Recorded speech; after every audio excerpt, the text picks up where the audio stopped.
subscribe and tap the bell. Twice a day, we bring you the real words of the Stoics, not paraphrased, not softened. The Enchiridion isn't really a book. Its Greek title translates closer to Handbook or the thing you keep at hand, something closer to a soldier's short sword than a shelf of philosophy meant for quiet study. It was compiled by Epictetus' student Arion, drawn from lecture notes taken during the philosopher's own classes, and it reads that way, short, blunt, built for a person under actual pressure to grab and use immediately, not a leisurely argument meant to be admired for its structure. Epictetus himself had been enslaved for years before earning his freedom, and the manual carries that history in its tone throughout. It isn't written by someone theorizing about hardship from a position of comfort he'd never actually tested against real deprivation. It opens with the single distinction everything else in the text depends on: some things are within our power, and some things simply aren't. Our judgments, choices, desires, and aversions belong to us completely.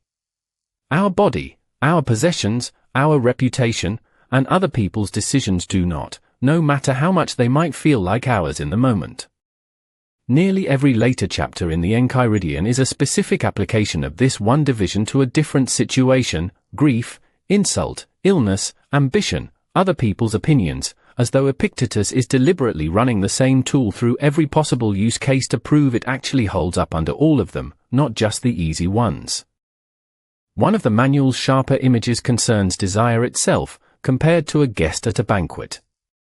Epictetus tells his students to treat life's goods the way a well-mannered guest treats a dish being passed around the table. Take your portion politely when it reaches you, without lunging for it before it arrives or grabbing at a dish that's already moved further down. If something is offered, accept it.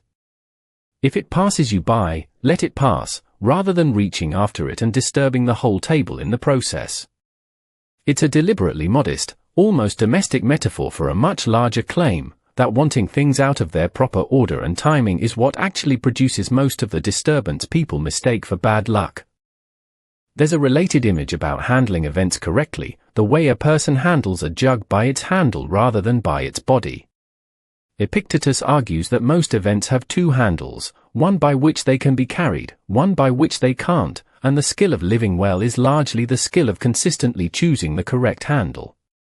A brother's unfairness, for instance, can be picked up by the handle of "he is my brother, raised with me," which can be carried, or by the handle of "he has wronged me," which mostly just cuts the hand holding it. The event itself doesn't change depending on which handle is chosen. Only what happens to the person doing the choosing changes. The Enchiridion also compares a philosopher's classroom to a surgery, not a lecture hall, a comparison Epictetus makes explicitly to correct students who show up expecting to be pleased rather than treated. People go to a surgeon in pain, expecting the visit itself to hurt further before it helps, not expecting comfort on arrival, and they don't blame the surgeon for the discomfort of the treatment itself. He tells his students the same standard should apply to philosophy. If a lesson doesn't sting somewhere, doesn't correct some specific fault the student walked in with, it likely hasn't done its actual job, however entertaining the lecture might have been to sit through in the meantime. This is a pointed rebuke aimed at students, ancient or modern, who consume philosophy the way they'd consume any other pleasant entertainment, expecting to feel good rather than expecting to be corrected on something they'd rather not examine. He extends this into a warning about applause specifically. A student who leaves a lecture praising the speaker's eloquence, he suggests, has probably missed the point of attending at all. The correct reaction to a lesson that's actually landed isn't admiration for the performance, it's a quiet, slightly uncomfortable recognition of your own fault, followed by the work of correcting it. Praise for the speaker, in his account, is often exactly what a student produces instead of the harder, less pleasant work of changing anything about themselves afterward. Near its close, the manual turns to Socrates as the finished example of everything it has been arguing for in the abstract. Epictetus doesn't retell Socrates' trial and death as tragedy. He treats it as a demonstration, a man who was handed the worst possible circumstances a state could inflict on a citizen, and who continued reasoning calmly, examining his accuser's arguments on their merits, right up to the hour of his execution, because his sense of who he was never depended on the state's verdict about him in the first place. The choice to end the handbook there, rather than on some tidier practical tip, is itself an argument. Everything before it was preparation for exactly this kind of test, not a set of tricks for smaller, more comfortable problems. What makes the Enchiridion durable isn't literary polish. By ancient standards it has very little, and Arrian himself doesn't claim otherwise in compiling it. It's the sheer density of applications packed into a short space, each one testing the same opening distinction against a new kind of difficulty, until the reader has effectively watched the tool get used on nearly every problem a life is likely to contain: grief over a broken cup and grief over a dead child, treated by the same reasoning applied at different scales, on the grounds that the underlying error, mistaking something breakable for something you were owed permanently, is identical. In both cases, even though the stakes obviously aren't. A handbook, used the way Epictetus intended, isn't meant to be read once and shelved alongside other completed books. It's meant to be carried, the way its own title suggests, and pulled out again each time a new version of an old problem shows up wearing a different face than the last one did.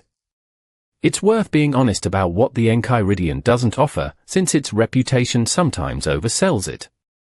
It isn't a system for guaranteeing outcomes. Epictetus never promises that correctly applying the dichotomy of control will get you the job, the relationship, or the health you want.